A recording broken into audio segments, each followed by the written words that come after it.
I hope that Africa can take a note, and I hope that South Africa can take a note from the brave leadership that we've seen in the Sahel region of Africa. People like Captain Ibrahim Traoré, Mr. Chiani in Niger, people who are fighting for true sovereignty. Jackson Hinkle, an American activist and commentator, has expressed admiration for Burkina Faso's president, Ibrahim Traoré, particularly emphasizing his leadership within the Sahel Alliance. Hinkle has encouraged African leaders to adopt Traoré's assertive stance, especially in countering Western dominance. Watch and pay attention, and I will share my thought later. The ambassador started off his comments by quoting Nelson Mandela, the famous quote, asked me by how many times I stood up after I fell. I'd like to quote one of my American comrades, the former President Franklin Delano Roosevelt, who said, "I ask you to judge me by the enemies that I have made." When you look at Russia and you look at Africa, it's no part of their own doing, but the enemies that have been made in both Africa and Russia are enemies of humanity. It's the West, the collective West, and it's not the Western civilization, people like me, it's people who sit in the White House and who sit in the deep state, as we call it. Now, there may have been a change of guard in Washington, D.C. just past week, but there's not a change of heart, there's not a change of soul. If you look at the Secretary of State that was just selected, Marco Rubio, he is a neoconservative that wants to continue the subjugation of Africa, continue the subjugation and slavery of Latin America, and wants to continue the policies that have brought about so much of the misery, the sorrow, and the chaos that we have seen in Africa and Latin America and the whole global South for decades upon decades, far before I was ever born. I hope that Africa can take a note, and I hope that South Africa can take a note from the brave leadership that we've seen in the Sahel region of Africa. People like Captain Ibrahim Traoré, Mr. Chiani in Niger, people who are fighting for true sovereignty and who understand that humanity and war are equals, that war is just about being human, and that if you're not willing to threaten everything for the collective existence of your civilization, then you have no dignity, you have no honor at all. Russia understood that, and that's why they went in to go liberate the people of the Donbass, those who were suffering under the persecution of the Nazis in Kiev for years and years and years, back since even before 2014, when there was the Orange Revolution in Kiev in 2004, backed by the United States. So I see a lot of great minds coming out of South Africa. I see a lot of great movements coming out of South Africa, but until you're willing to actually stand up to the beast in the United States, like me and many of my comrades are trying to do right now, there will be no true sovereignty for South Africa. You'll have the same old, you'll have the continued economic order. Of course, South Africa was able to do away with the discrimination that plagued this country during apartheid. But did the economic order really change? I don't think so.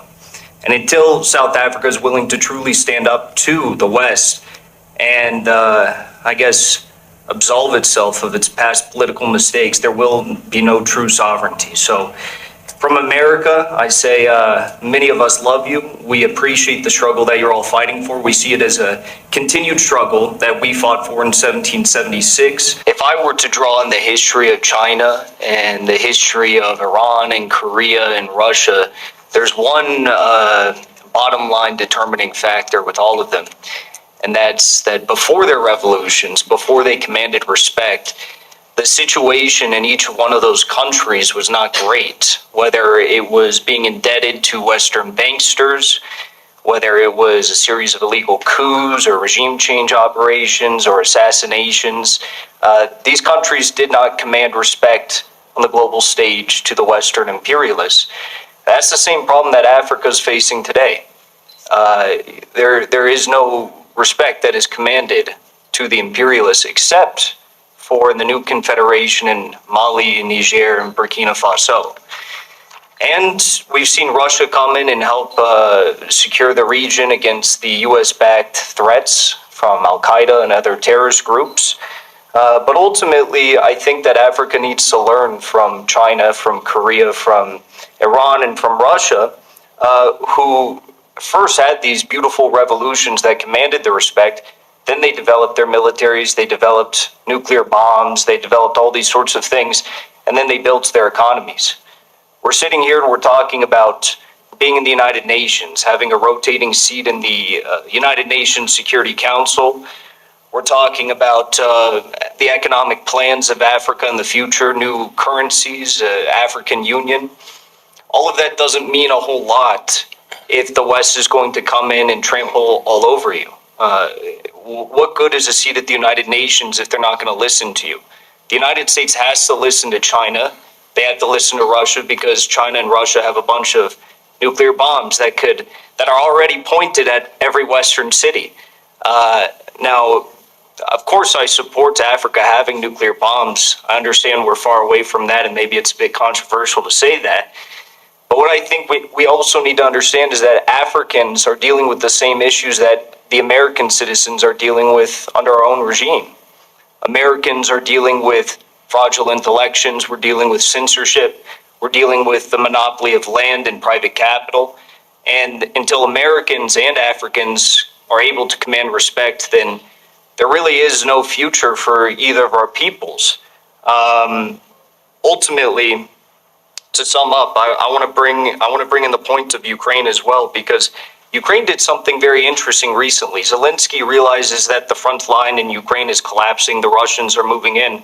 So what did he do? He threatened the ability for Ukraine to be able to develop nuclear bombs. He said, Ukraine can develop a nuclear bomb in several weeks. And then everyone got very worried about that.